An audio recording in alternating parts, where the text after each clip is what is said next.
కోసం కష్టకాలంలో పార్టీని బలోపేతం చేసి ఏ విధంగా ప్రజల కోసం ఆయన ప్రతి సందర్భంలో కూడా దెబ్బలు తిన్నారో మీరు చూశారు.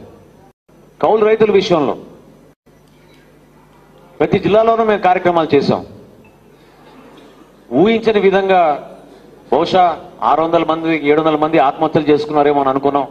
కానీ లెక్కలు తీరా తీస్తే 2000 పైన దాటింది. తూర్పుగోదావరి జిల్లాలోనే కౌలు రైతులు ఆత్మహత్య చేసుకున్నారంటే ఎవరు నమ్మలేకపోయారు.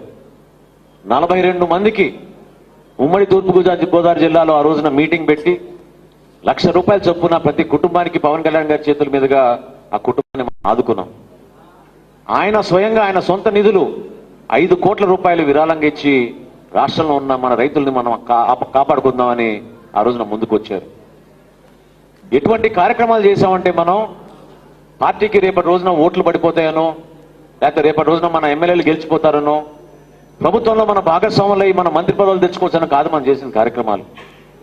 పవన్ కళ్యాణ్ గారు ఎప్పుడు కూడా పార్టీలో మమ్మల్ని అందరినీ పిలిచి చెప్పేది, ఎప్పుడు పదే పదే చెప్పేది, పార్టీని మన ప్రజల్లో తీసుకెళ్లే విధంగా, గౌరవించుకునే విధంగా, ప్రజా సమస్యలపైన మన పోరాడే విధంగా మనం నిలబడదాం. అంతిమంగా ప్రజలే నిర్ణయిస్తారు. మన చేసిన కార్యక్రమాల గురించి